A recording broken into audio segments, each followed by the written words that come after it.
Most people study English for years and still freeze when it's time to speak. Why? Because reading silently won't train your voice, and grammar rules don't prepare you for real conversations. If you can't say it, you won't own it. Here's the truth: fluency isn't built in your head, it's built in your mouth. And the fastest way to unlock that fluency is by speaking out loud, every single day. Not someday. Not when you feel ready. Now. This shadowing exercise isn't just a study tool, it's your breakthrough. You'll practice real pronunciation, rhythm, and confidence with a story that'll make you laugh and learn at the same time. No pressure, no judgment, just real English in action. If you've been stuck in the cycle of studying and not speaking, this is your way out. And once you try this method, you'll never look at language learning the same way again. What is shadowing? Shadowing isn't some complicated method only language nerds talk about, it's actually pretty simple. You listen to someone speak English, then you repeat what they said, trying to match their tone, rhythm, and pronunciation like a shadow following the light. It's not magic, but the results kind of feel like it. Think of it like singing along to your favorite song, but with conversation. If you've ever mumbled lyrics under your breath until you finally nailed the verse, guess what? You were already shadowing, just didn't know it yet. Now imagine doing that with native English audio.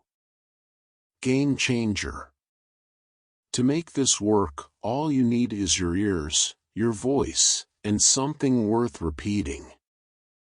Start with simple videos, podcast clips, or even movie scenes.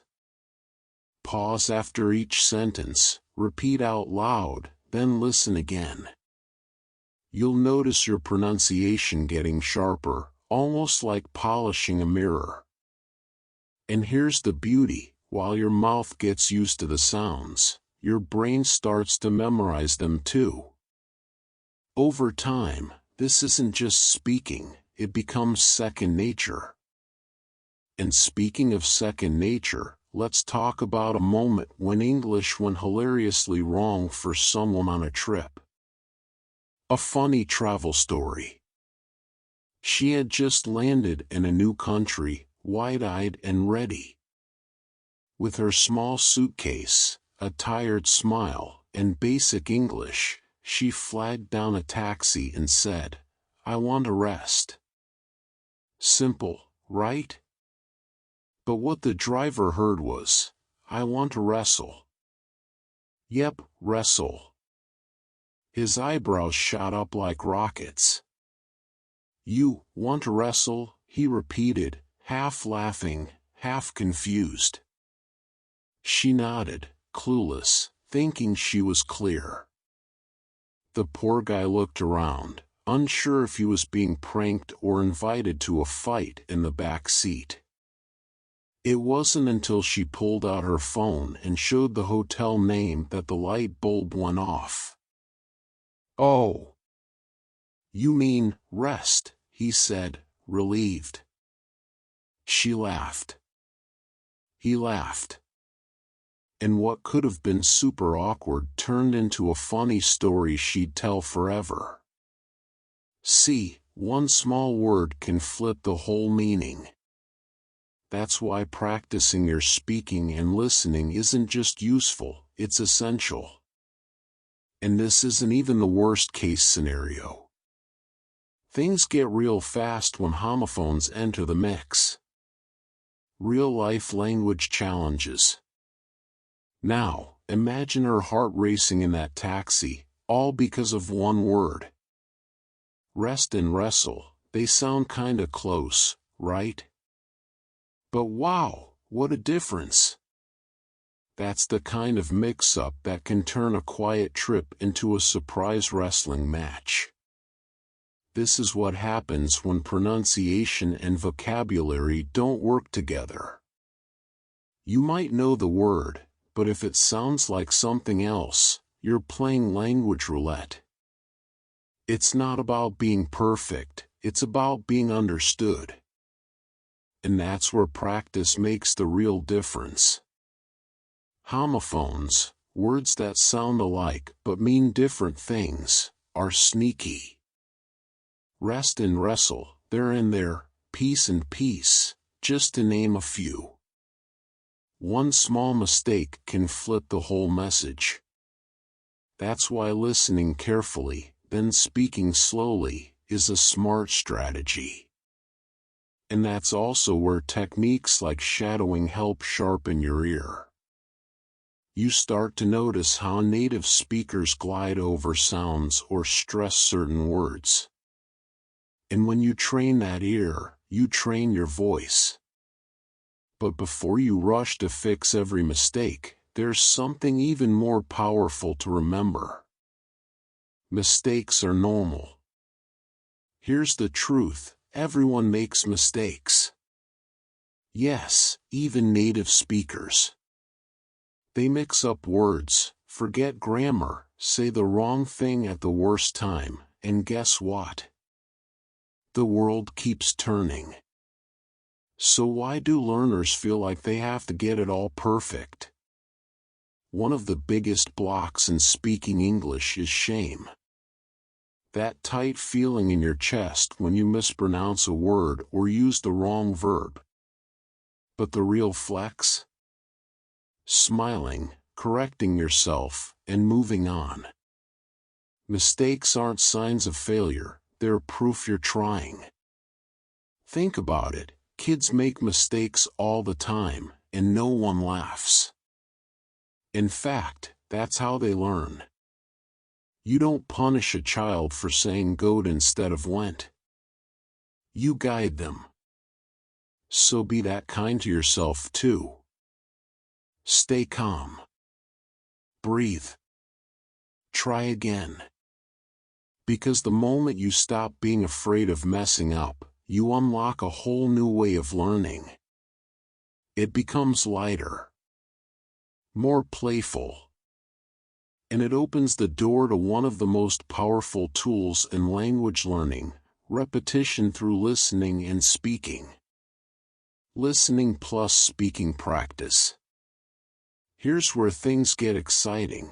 The more you listen, the better you speak. And no, we're not talking about just hearing English, you've got to actively listen. Notice the tone, the rhythm, the pauses. Then repeat it out loud, like an actor rehearsing a scene. Shadowing works best when you pause after a sentence and give it your full voice. Don't just whisper, say it with energy. Even if you mess up, keep going. Try repeating lines from a podcast, a YouTube clip, or even a short story like this one. The goal isn't to become a robot. It's to train your tongue and brain to work together. The more you do it, the more your mouth remembers how to say things correctly. That's when your confidence starts to rise without you even noticing. And here's a little tip, record yourself. Seriously. Listen back, not to criticize, but to notice what's improving.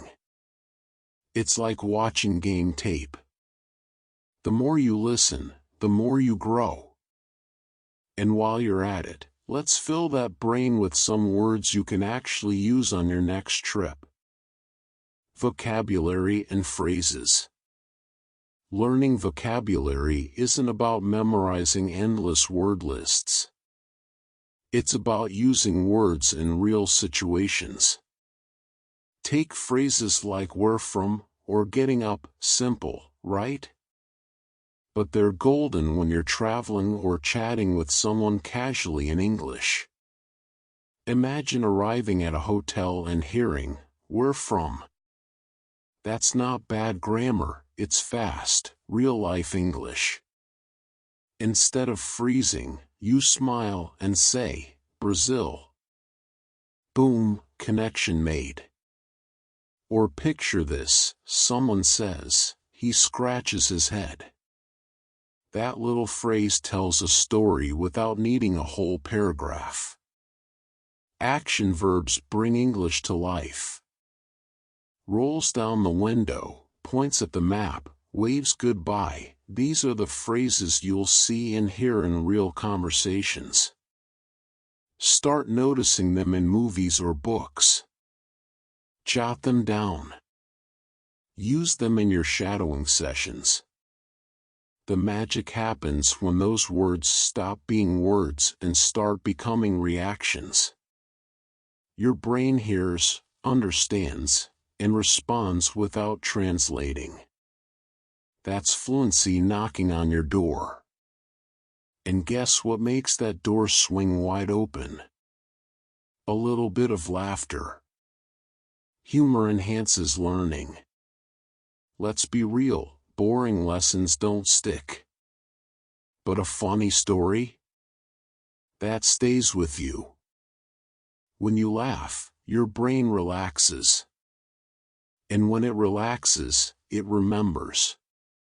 That's why humor isn't just entertainment, it's a secret weapon for language learning. Think back to the rest and wrestle moment. You probably pictured it, maybe even laughed.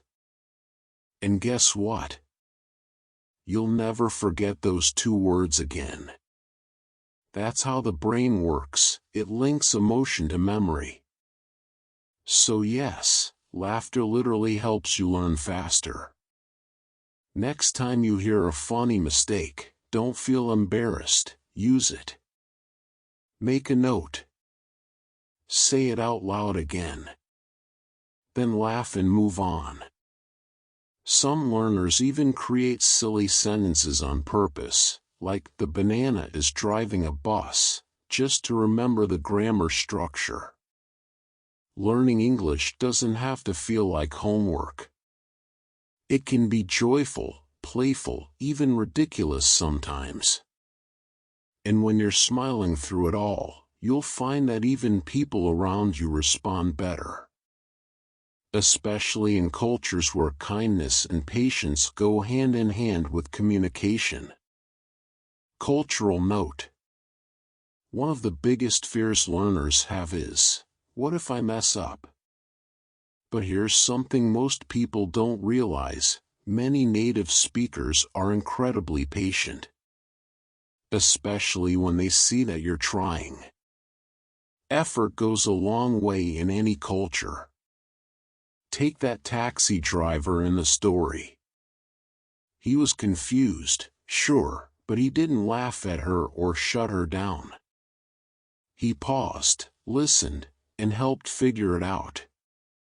That's more common than you think. People respect courage, not perfection. Around the world, people admire those who take risks to speak a second language. Whether you're in New York, Tokyo, or Paris, showing that you're learning often opens doors, literally and figuratively. Even a simple "I'm learning English" can turn strangers into allies. It's a reminder that language is more than rules, it's about people.